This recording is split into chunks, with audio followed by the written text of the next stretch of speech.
Presidente, senhores deputados, senhoras deputadas.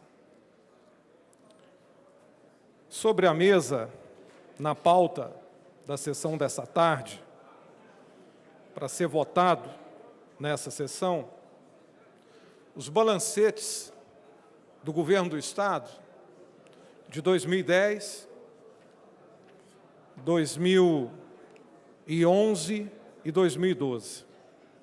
Todos eles analisados pelo Tribunal de Contas do Estado de Goiás e encaminhados a essa Casa Legislativa. É importante ressaltar, senhor presidente, que a Assembleia Legislativa, através da sua Comissão de Contas, precisa debruçar sobre as contas de uma forma mais técnica para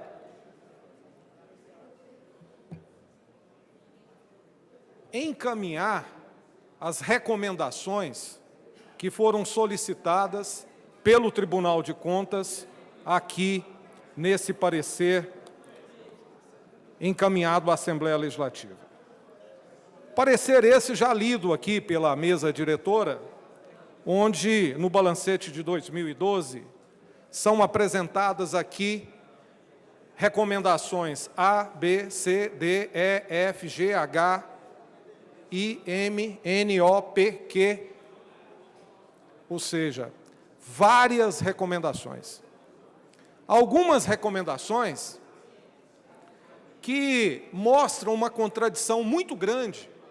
Por que o Tribunal de Contas encaminhou a essa Casa um relatório rejeitando as contas do governador Alcides e, posteriormente, em um outro balancete muito mais complexo, muito mais uivado de falhas, entre aspas, técnicas, como dizem aqui, emite um parecer favorável.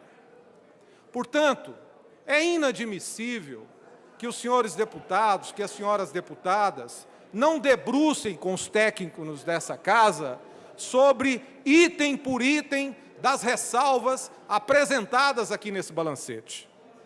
Eu estava na Assembleia Legislativa do Estado de São Paulo e naquela época estava tendo uma análise das contas do antigo Banespa.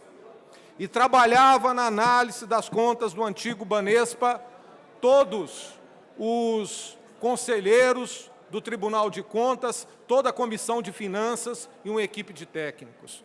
De forma que, item por item das ressalvas apresentadas, foram analisadas detalhadamente pelo Parlamento.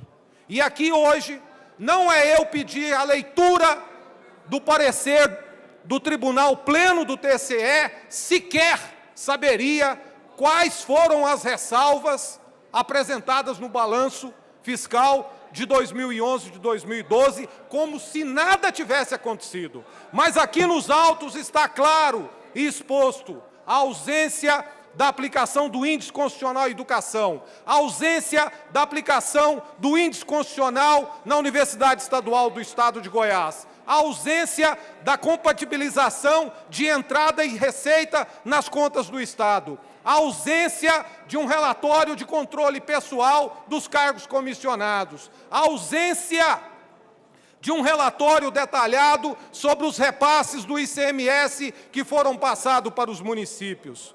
Fiz 6 ressalvas, são 18. Por 6 ressalvas, 6, o governador Alcides teve as suas contas rejeitadas pelo tribunal. Aqui são 18. 18. Uma apenas, a necessidade de dados explicatórios sobre a aplicação do Fundo Nacional de Educação já seria suficiente para a abertura de uma CPI nessa Casa. Portanto, eu quero dizer que a Assembleia Legislativa, ela tem que estar mais atenta à análise das contas que tramitam nessa Casa. As contas do governador Alcides ficaram aqui 4 anos, quase 4 anos, esperando nessa tarde que essa Casa entenda que houve um equívoco do Tribunal de Contas quando usou 2 pesos e 2 medidas. Usou um peso para condenar as contas de 2010 e usou o mesmo peso para aprovar as contas de 2011 e de 2012. E a Constituição do Estado, senhor presidente, é muito claro. A fiscalização financeira e orçamentária do Poder Executivo será feita pela Assembleia Legislativa com o auxílio do Tribunal de Contas. O Tribunal de Contas nos fez o auxílio, encaminhou a essa casa 18 recomendações que o relator sequer citou no seu relatório.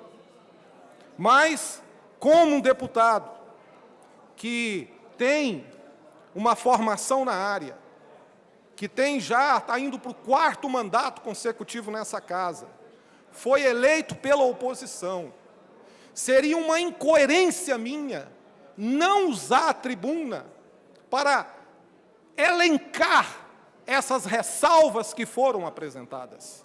Sei que a base do governo, que é uma base forte, compacta, competente, aqui liderada nessa tarde pelo deputado Zé Witt, tem toda a eficiência e a competência para aprovar essas contas.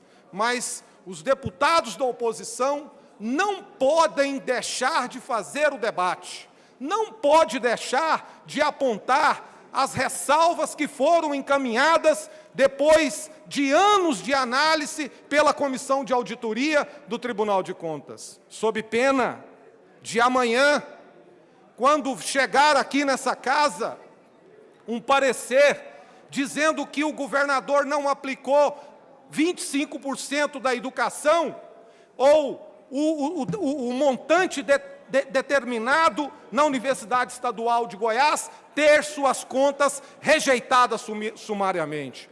Pois que fique nos anais da casa, estamos aprovando o balanço geral das contas de 2010, com 18 recomendações, com 18 ressalvas, entre elas o descumprimento da aplicação do Fundeb, o descumprimento da aplicação das transferências do ICMS para os municípios, o descumprimento em transferir os valores constitucionais estabelecidos para a educação, o descumprimento em não passar os repasses constitucionais para a Universidade Estadual de Goiás. Portanto, senhor presidente, senhores deputados, senhoras deputadas, fica aqui a nossa interferência para mostrar a essa casa que, apesar das contas correrem soltas, apesar de pouca análise ser feita, tem um deputado que lê o balanço, que lê o relatório, que acompanha a execução financeira orçamentária desde o momento que ela entra no Tribunal de Contas e começa a circular nas auditorias estabelecidas. É essa a nossa fala, é esse o nosso registro, senhor presidente.